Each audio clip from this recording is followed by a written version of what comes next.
Սեպտեմբերի 27-ին վերաուծվեց Սյունիքի Լոր գյուղի Սուրբ Գևորգ եկեղեցին։ Լորում տոնական օրն սկսվեց խաչերթով։ Հոգևորականների առաջնորդությամբ ժողովուրդը աղոթքով, շարականների երգեցողությամբ ոտքով անցավ բնակավայրի փողոցներով մինչև վերաուծվող եկեղեցի տանող ճանապարհը։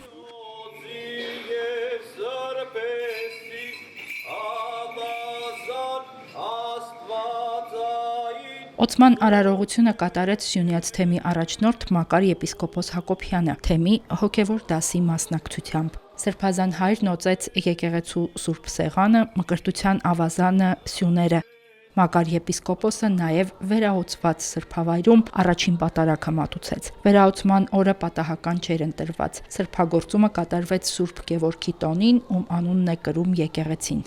Գևորգ Զորավարը ինքը համարվում է քաջամարտիկ սուրբ, այսօրն եմ ընտրել,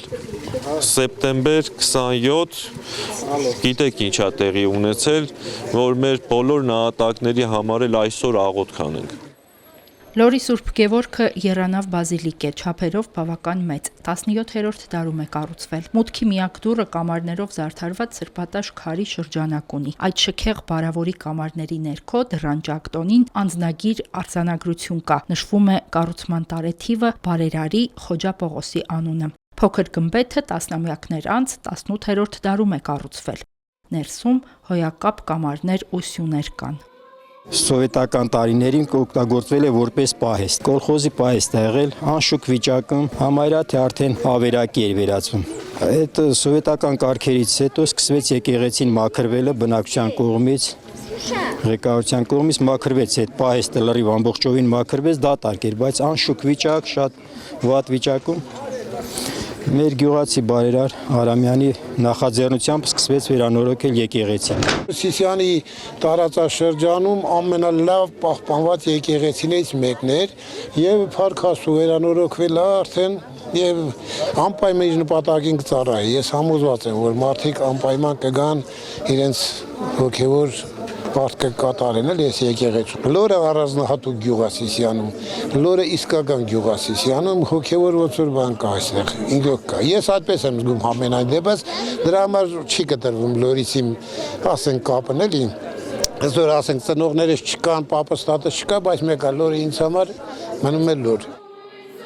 Անշուք վիճակում եւ խոնարհված եկեղեցին այցելուի պակաս չի ունեցել։ Մարդիկ հիշել են սրբավայրի նշանակությունն իրենց պապերի կյանքում եւ նույնիսկ անաստվածության տարիներին փոխանցել այդ հիշողությունը սերունդներին։ Թյուր կարծիք կա, որ մենք զանգեզուրցիներս կրոնից հեռու ենք, բայց լինելով այստեղ ես կարող եմ փաստել հակառակը, որ հակառակ։ Այստեղ հենց Աստծո մեծ զորությունը կա։ Տեսեք, դեռևս 5-րդ դարից եկած, հա, մենք եկեղեցիներ ունենք, սրբատեղիներ ունենք, անգամ գյուղի ծայրամասերում կան արդեն իսկ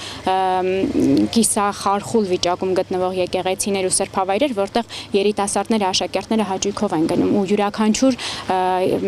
հյուրի առաջարկում են լինել նաև փոքրիկ խաչում, որի գմբեթը գրեթե չի երևում։ Այսինքն իսկապես այո, այստեղ կա եկեղեցուն մոտ լինելու, Աստծու մոտ լինելու հավատն առ Աստված այստեղ մեծ է։ Վերաուծվելուց առաջ եկեղեցին նորոգվել է։ Բարերարը Լոր գյուղի բնակիչ Միքայել Արամյանն է։ Ես հիշում եմ, թե ինչպես էր հայրս ասում, որ անպատճառ յուրաքանչյուր համայնքում մարդիկ պետք է ունենան իրենց եկեղեցին, ինչու, որովհետև ինչու պետք է դա վերականգնել, որ մարդիկ պետք է կարողանան ունենալ այնտեղ, որտեղ հոգևորի Աստծո հետ կկարողանան հաղորդակցվել։ Բացարձակ նշանակություն չունի, թե որքան է դրա համար մարդկային, տեխնիկական կամ այլ ֆինանսական ռեսուրսներ գնում, շատ կարևոր է այն վերաբերմունքը, որով մարդիկ ովքեր զբաղվում էին եկեղեցու փոքրի շատ է վերականգնման աշխատանքները, վերանորոգման աշխատանքները, այն ամենով ինչ անհրաժեշտ է, որպեսզի նա հասնի օծման, ինչպիսի ոգևորություն ունեին, որովհետև դա մի աշխատանք է, որը չի նախատեսում զուտ ռեսուրսներ, դա նախատեսում է հենց հոգևոր մարդկային ջանքեր ներդնելը եւ ես շատ կարեւորում եմ դա եւ շատ հպարտ եմ, որ այդպիսի ընտանիքում եմ ապրում։